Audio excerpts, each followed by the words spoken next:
Liebe Freunde, bis jetzt habe ich über die Barmherzigkeit Gottes gesprochen. Jetzt möchte ich heute über die Barmherzigkeit des Menschen sprechen, über deine Barmherzigkeit, damit du in deinem Leben das Wort des Herrn erfüllen kannst. Selig die Barmherzigen, weil Gott ihnen seine Barmherzigkeit schenken wird.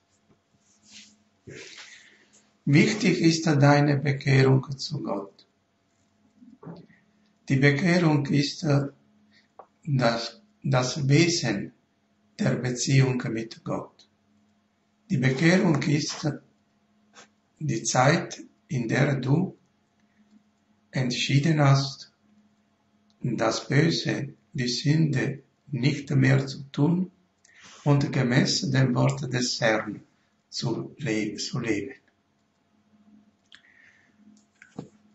Aber die Bekehrung ist auch die Bekehrung zur barmherzigen Liebe für die Nächste. Die Bekehrung führt dich zur barmherzigen Liebe Gottes. Es ist genau das Wort des Sinn des Wortes des Herrn. Du sollst barmherzig für die anderen sein. Diese Barmherzigkeit, die du auf der menschlichen Ebene verwirklichst, ist genau der Weg für die Barmherzigkeit Gottes. Warum die Barmherzigkeit? Die anderen sind nie, wie wir sie wollen. Die anderen sind Menschen wie du. Sie haben Schwachheiten, Fehler, Leidenschaften. Viele haben keinen Glauben, das heißt keine Unterstützung von Gott her für alles, was sie machen. Darum soll man immer einander verzeihen, wenn wir weitergehen können. Das in der Familie, das auf der Arbeitsstelle, in der Kirche, in der Gesellschaft, in der Politik. Die menschlichen Beziehungen sind immer unrichtig. Dazwischen der Egoismus, der Arroganz und auch die Eigenliebe spielt die wichtigste Rolle.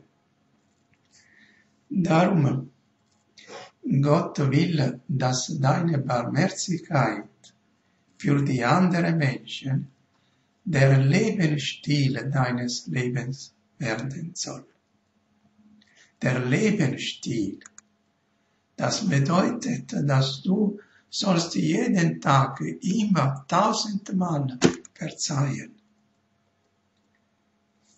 Dieser Lebensstil ist ein integrierender Bestandteil von deiner christlichen Berufung. Da gemäß dieser Berufung bist du ein junger Christi. Und Christus ist barmherzig für die anderen Menschen, ist barmherzig für dich. Und er will, dass du auch die gleiche Barmherzigkeit den anderen schenkst, die Jesus dir geschenkt hat.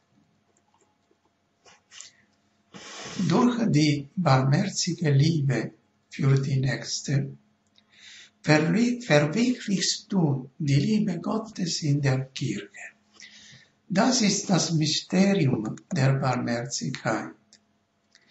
Alles, was wir für die anderen machen, wird in der Kirche und in der Gesellschaft als Taten Gottes. Als Taten Gottes. Das ist ein Mysterium. Bist du barmherzig für die anderen Menschen, Jesus schenkt der ganzen Kirche die Gabe der Barmherzigkeit. Natürlich in dem Maß, in dem du wirkst. Wenn du dich wirklich dein Leben oder deine Taten auch in Beziehung zu den anderen hingibst, bekommst du Wohltaten von Gott. Bekommst du von Gott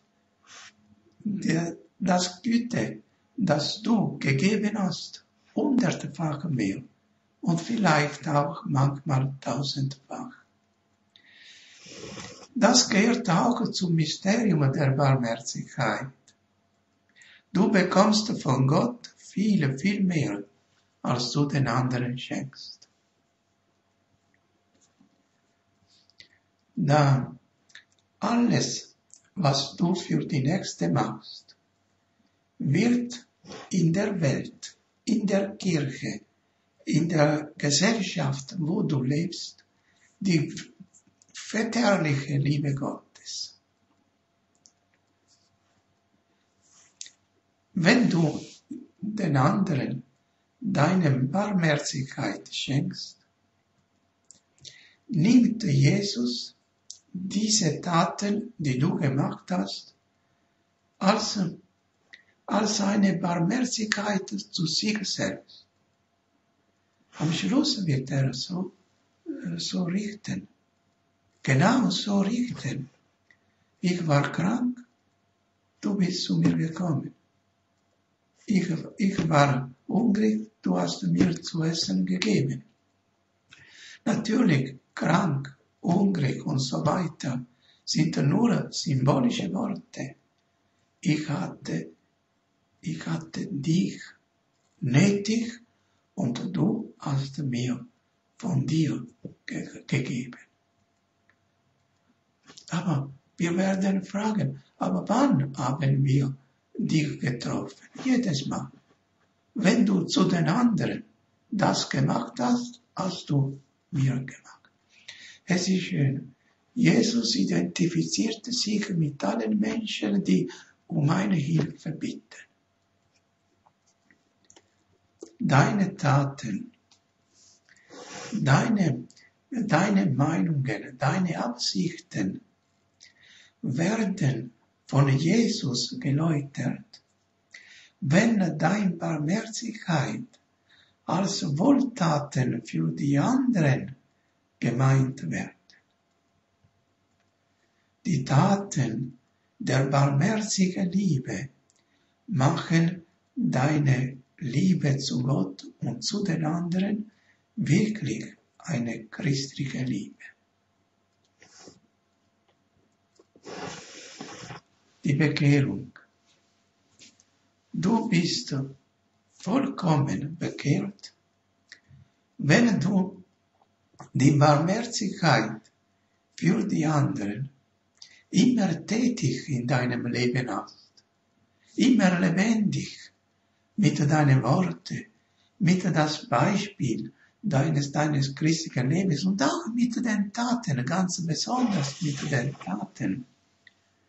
Dann verkündest du Christus.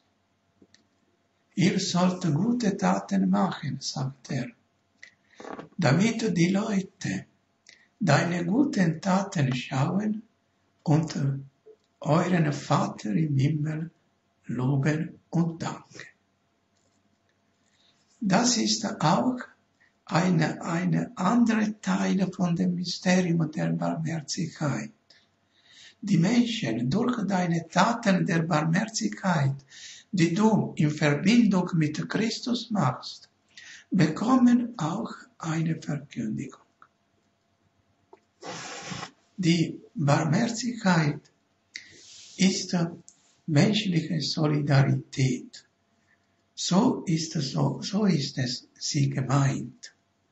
Aber die Barmherzigkeit, die nur eine menschliche Solidarität ist, das heißt Christus beseitigt, baut wie eine Trennung zwischen dir, der die Barmherzigkeit schenkt, und den Menschen, der die Barmherzigkeit bekommt. Du bist wie eine fremde Person. Du bist in einem Zustand, dass diese Person wie eine Verletzung bekommt, wenn du ihm ein Brot gibst. Wenn du ihm sagst, ich will dir helfen, da du nötig hast. Die Barmherzigkeit, die nur eine menschliche Tat ist, gründet nicht auf die Liebe Gottes, sondern auf die Gerechtigkeit. Und die Gerechtigkeit beschränkt sich zu den materiellen Gütern. Aber die materiellen Güter sind für deine Barmherzigkeit nur ein Mittel für die geistlichen Güter des Christentums. Sicher, du kannst das nicht tun, aber das macht Christus. Wegen deiner Liebe, wegen deinem Gehorsam, wegen deiner Bekehrung. Die göttliche Barmherzigkeit entfernt alle Trennungen, die zwischen den Menschen sind. Da dieser Mensch, der von dir etwas bekommt, versteht ganz intim, dass du ein Bruder bist, eine Schwester bist, dass du eine Liebe hast für diese Menschen und nicht nur ein Gefühl für etwas, was nötig ist.